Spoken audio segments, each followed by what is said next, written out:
మంచు కానీ మంచు. మీరు ఎప్పుడైనా ఎక్స్పీరియన్స్ చేశారా?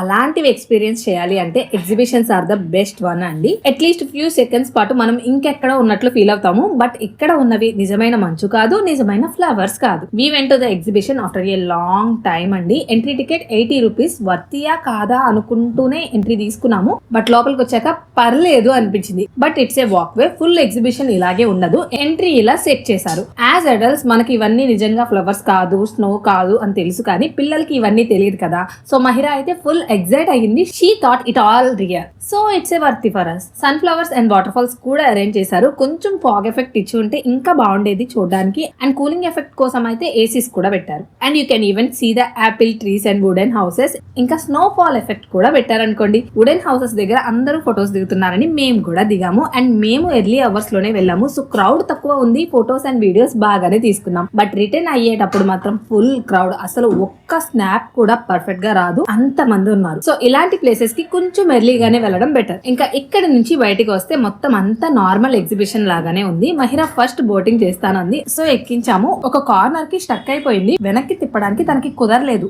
అంతే, with in fraction of seconds లెగిసి వెనక్కి కూర్చుని పెడలింగ్ చేసింది. అసలు పిల్లల బ్రెయిన్ ఎంత క్విక్ గా రెస్పాండ్ అవుతుందో అనిపించింది నాకు. అండ్ ఇలాంటి ఎక్స్పీరియన్స్ లో పిల్లలకి ఎగ్జిబిషన్ ద్వారానే వస్తాయి. విడిగా మన లొకాలిటీస్ లో బోటింగ్ లాంటివి ఉండవు కదా. So it's good, at least yearly once అయినా సరే పెడుతున్నారు. మహిరా ఎగ్జిబిషన్ కి రావడం ఇది థర్డ్ టైం. ఫస్ట్ టైం తనకి 2 years ఉన్నప్పుడు విజయవాడలో చూసింది. సెకండ్ టైం మచిలీపట్నంలో చూసింది. సో థర్డ్ టైం ఇది తాడేపల్లిగూడెంలో అన్నమాట. సో బోటింగ్ అయిపోయిన తర్వాత నెక్స్ట్ గాలికోటకి వెళ్ళాము. ఐ డోంట్ నో దీని పేరు ఏంటి అని. సో ఇదైతే పక్కా ఎక్కాల్సిందే మహిరా. తను ఆడుకున్నంత సేపు మేము ఎప్పుడు దిగుతుందా అని వెయిట్ చేస్తూ ఉన్నాము. ఎగ్జిబిషన్ కి వెళ్ళడమే తప్ప అందులో ఏది ఎక్కాలన్న భయమే నాకు. హైట్స్ అంటే చాలా చాలా భయం. బేసికల్ గా డాబా పైన ఎడ్జెస్ లో కట్టిన తీగల మీద బట్టలు ఆరేయడానికి కూడా భయమే. మనం ఏ పనైనా సరే చిన్నప్పటి నుంచి చేయలేదు అంటే ఎదిగే కొద్దీ అది భయం లాగా మారిపోతూ ఉంటుంది. మహిరాకి అలా వద్దు అనుకుంటున్నాను, బట్ గాడ్ నోస్. మరి ఇంత భయం ఉన్న నేను కొలంబస్ ఎక్కితే ఎలా ఉంటుందో చెప్పండి. ఫస్ట్ ఆఫ్ ఆల్ ధైర్యం మొత్తం తెచ్చుకుని అరుస్తూ బాగానే ఎంజాయ్ చేసాము. బట్ దరిద్రం బ్యాక్ పాకెట్ లో ఉంటే ఎలా ఉంటుంది అంటే, కొలంబస్ మంచి స్వింగ్ లో ఉన్నప్పుడు పవర్ కట్ అయింది. 100 రూపీస్ కట్టి కావాల్సినంత భయాన్ని కొని తెచ్చుకున్నట్లు అనిపించింది నాకు. ఇంకా దెబ్బకి వేరేది ఏది ఎక్కకుండా తిన్నగా ఇంటికి వచ్చేసాం.